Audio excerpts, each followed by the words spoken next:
Hello everyone, Busy Dad Gamer here, getting you the information you need so you can get back to doing what matters most. Today we have a special treat for you. We're joined by Dallas, aka Light, who is a professional Smash Brothers player.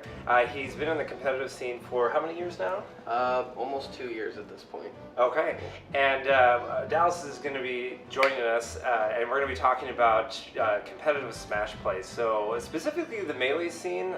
So for those of you who aren't familiar with it, you're actually going to be learning right along with me because I'm not too familiar with it as well. So buckle up and let's dive right into it. So go ahead and kick us off, Dallas.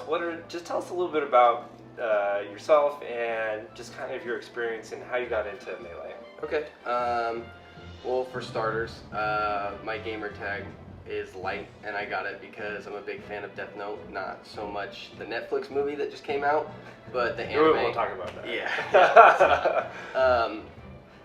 I got into Smash mostly because I used to play PlayStation All-Stars competitively, as much as I could with the scene that we had, and it never really grew to anything like too big, but I was ranked really high in the world, in that game. And then from there, once the scene kind of died out, I switched to Smash 4 for a while, and I had a lot of fun with it. But one of my friends talked to me about the Smash Brothers documentary, which I'm sure is a way that most kids today, they like to refer to us as the Doc Kids. That's how most of us got into it, and after seeing that, I realized how fast Melee was after spending so much of my time as a little kid. I mean, me and my brother used to beg my dad to take us to Blockbuster to rent a GameCube when you used to be able to do that. I remember the GameCube, yeah. And you could rent Melee, and we would take that for 7 days, and then we would take it back, and we would turn right around, and we'd beg him to do it again. We'd unlock every character because we didn't have a memory card, and we spent so much time doing it, and there was this whole other side to the game that I didn't even understand. But after watching the documentary and realizing how fast it is and how much the mentality that it takes to play that game is insane, and how quick you have to be on your feet. I don't know, it was always something that just stood out to me. I would go as far as to say it's one of the most beautiful games I've ever played. Yeah, absolutely. So you would say that so would you consider yourself a Doc Kid, or were friends kind of your gateway into it, or just?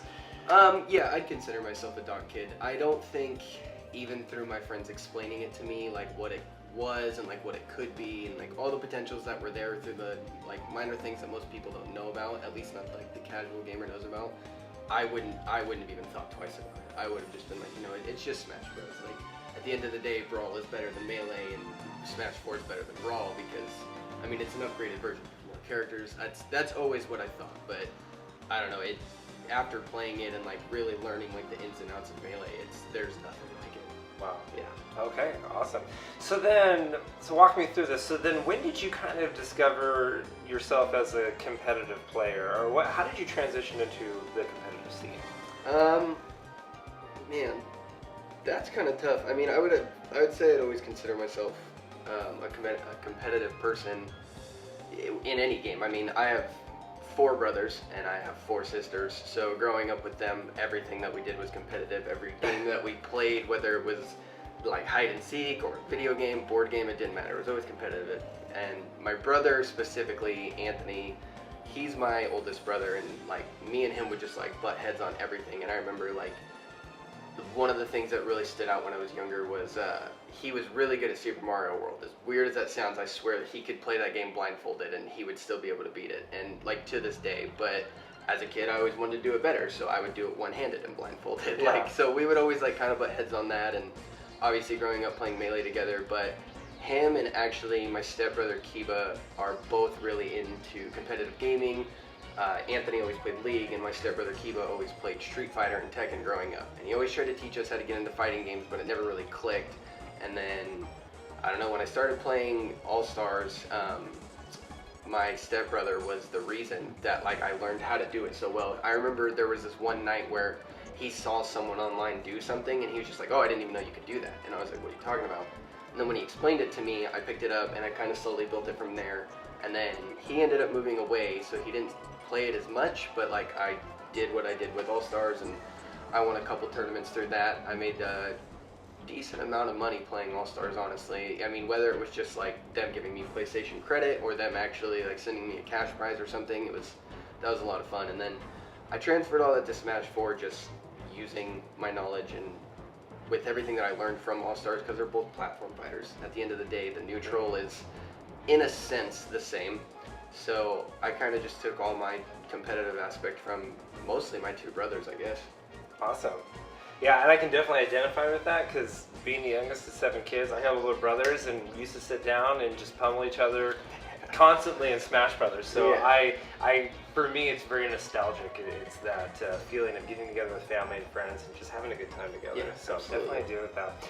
All right, so let's talk about Shine. Alright. So first of all, tell us what Shine is, and then tell us kind of your experience with Shine. Okay, so Shine is a Smash Bros. Major that they have done, if I'm not mistaken. This was the second one, Shine 2017.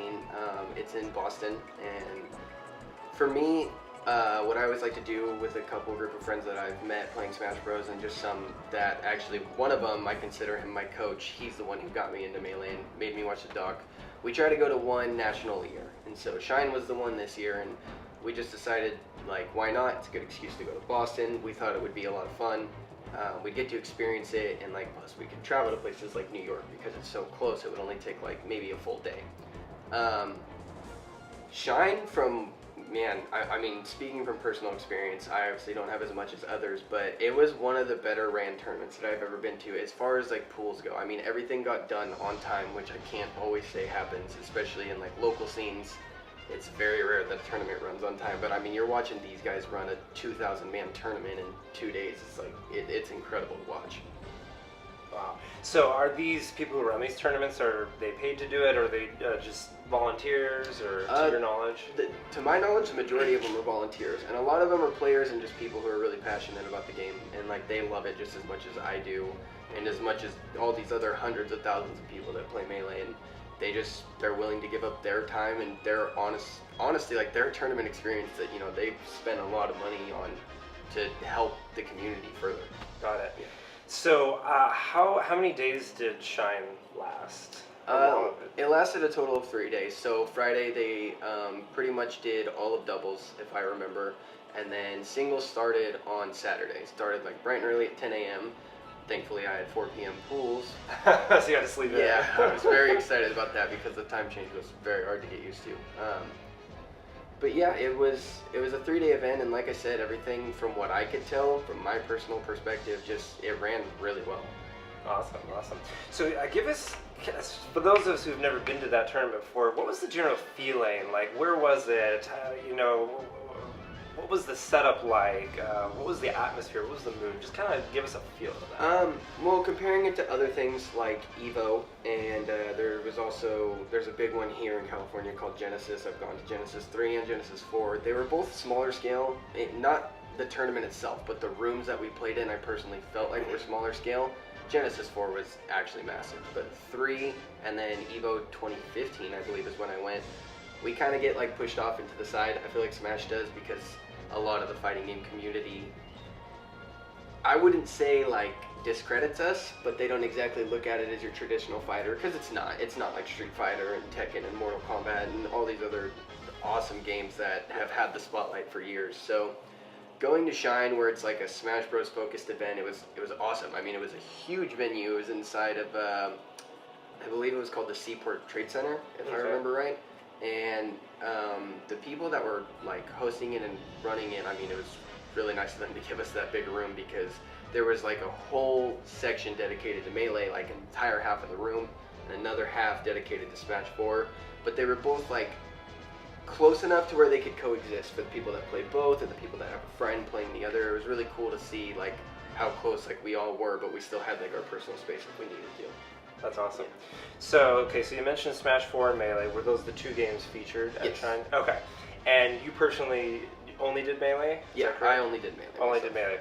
Okay. And then of the events in Melee, which ones did you do, and how did you do? I did doubles and singles. I didn't do the best that I've done. I actually, I like to use the term, I drowned in pools. My controller actually ended up breaking. I'm assuming on the plane ride. I obviously don't know for sure.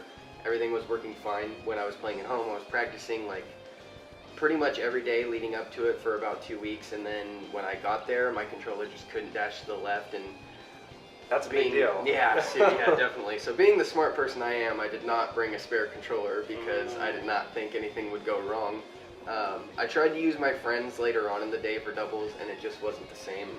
Most Smash players will tell you that their specific controller is like, it just is what it is. It's your baby. Yeah, exactly. You like you can't just like cheat on it. It's not. It doesn't work like that. So it was definitely a hard adjustment. I mean, I tried, but yeah, I unfortunately failed miserably. But it was okay because I'm not really big on like winning, as weird as that sounds. I'm not there to be like the #1 player. I'm just there to like enjoy myself, and I like to style on people a lot, so I'm just there to like do whatever I think looks cool and whatever's gonna kind of make me walk away with the W in my own head.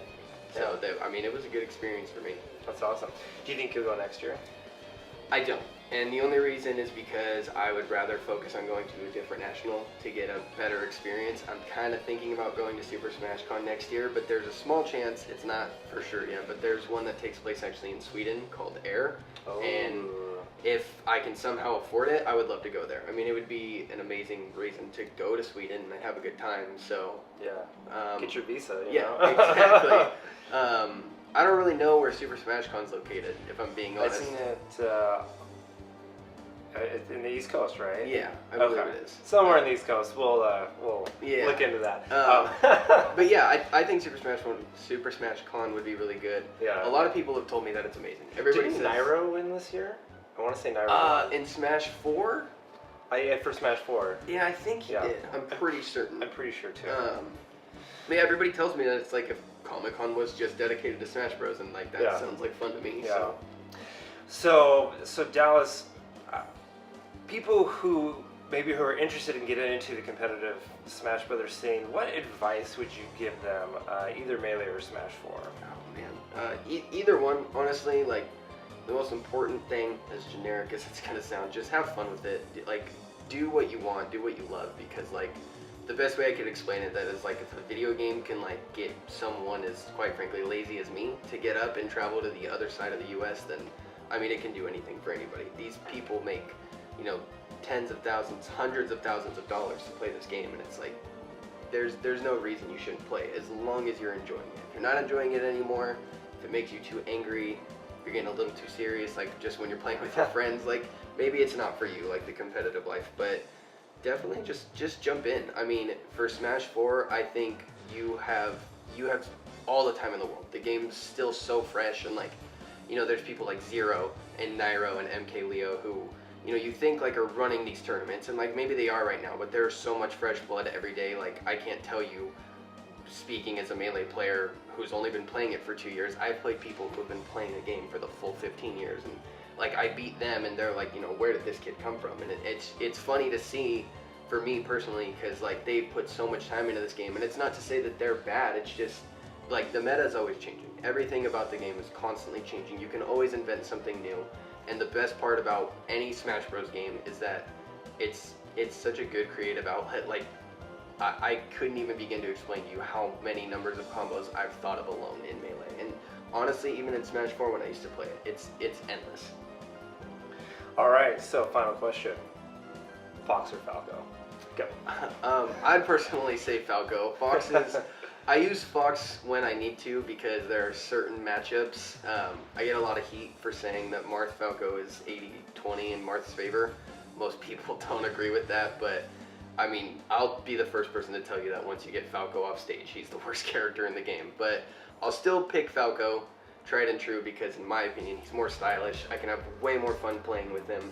Like, the combos are just, they're so beautiful. Whereas with Fox, it demands so much more of me to just be like a bread and butter player, and that's just never really been my style. As much as I can respect people who do it, because that stuff isn't necessarily easy, it's just, in my opinion, not as creative, and you should be able to, given the options you have in that game, do whatever you want with the character you play, no matter who it is. So definitely Falco. Awesome. Yeah. Well, any final thoughts? Honestly, I mean, if you've ever thought about playing Smash, any fighting game whatsoever, do it. I've done enough with video games at this point to tell you that you can definitely get into it. Whether it's just streaming, competitive play, doing it for fun, it doesn't matter. Just get up and do it because it's awesome. Don't ever let anyone tell you it's not. Awesome. Well, thank you so much, Dallas. I appreciate your time. If you guys like this video, give us a like, and for more news and Busy Dad kind of stuff, click that subscribe button. And remember, Busy Dad Gamer getting you the information you need so you can get back to doing what matters most. Thanks, everyone. Thanks.